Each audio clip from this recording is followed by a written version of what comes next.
Alors, 2026. Pour le Bénin, c'est bien plus qu'une simple élection présidentielle. Le pays s'apprête à vivre une transition institutionnelle carrément sans précédent. C'est un véritable test de résistance pour une nation qui a longtemps été vue comme un modèle, un vrai laboratoire de la démocratie en Afrique. Du coup, la question qui se pose, elle est cruciale. Comment ce pays, autrefois un exemple de transition pacifique, en est-il arrivé là ? Comment une élection présidentielle peut-elle se préparer alors que la principale force d'opposition se retrouve dans les faits mise hors jeu ? C'est tout le paradoxe qu'on va essayer de décortiquer. Pour bien comprendre les enjeux actuels, on est obligé de faire un petit retour en arrière. L'identité politique si particulière du Bénin, elle s'est vraiment forgée au fil d'une histoire, disons, assez mouvementée, entre une instabilité chronique juste après l'indépendance et des moments de véritable grâce démocratique. Alors, regardons ça de plus près. Après 12 ans de coups d'État à répétition, le pays bascule dans une longue ère marxiste sous Mathieu Kérékou. Et puis arrive le tournant, le vrai moment fondateur, la Conférence nationale de 1990. C'est un événement historique, quasi unique sur le continent, qui a réussi à orchestrer une transition pacifique vers la démocratie. Et ça a ouvert la voie à 25 ans d'alternance au pouvoir vraiment exemplaire. Et puis, 2016, arrivée au pouvoir de Patrice Talon.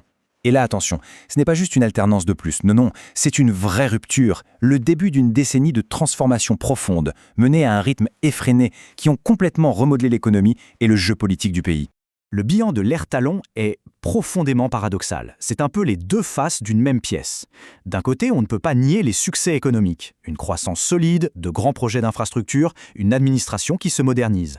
Mais de l'autre, et c'est là que ça coince pour beaucoup, on a un vrai resserrement politique. Des réformes controversées qui, selon les critiques, ont verrouillé l'espace démocratique, avec en point d'orgue ce fameux et très contesté système de parrainage. Voilà le décor. Et c'est dans cette ambiance, disons-le, assez tendue, qu'arrive l'élection de 2026. Un scrutin qui, franchement, ne pouvait pas plus mal tomber. Il arrive pile au carrefour de 3 crises majeures pour le Bénin, une crise politique, une crise sécuritaire et une crise diplomatique.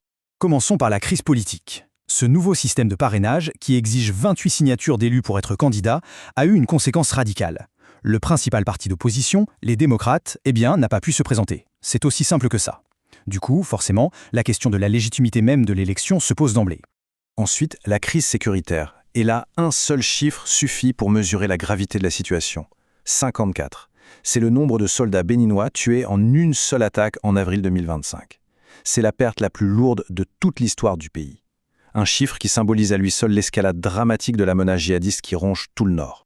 Et attention, cette menace n'a rien de flou. Les insurgés ont un objectif stratégique annoncé, noir sur blanc, créer un émirat pour le Bénin. Ce n'est donc pas une violence aveugle, mais bien une campagne méthodique, calculée pour implanter un califat au cœur de l'Afrique de l'Ouest.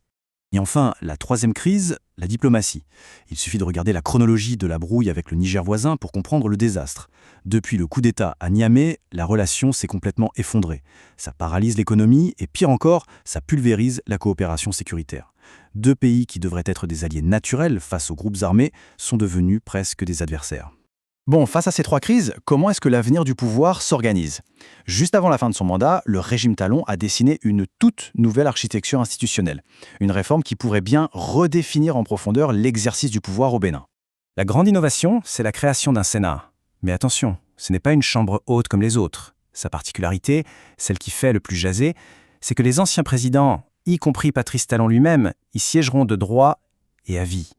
C'est une façon de leur garantir une influence politique bien au-delà de leur mandat présidentiel. Autre changement de taille, et pas des moindres, le mandat présidentiel passe de 5 à 7 ans. Officiellement, l'idée c'est de donner plus de temps et de stabilité au futur président pour mener des réformes sur le long terme. Mais pour les détracteurs, c'est aussi un pas de plus vers une concentration du pouvoir qui dure. C'est un vrai changement de paradigme.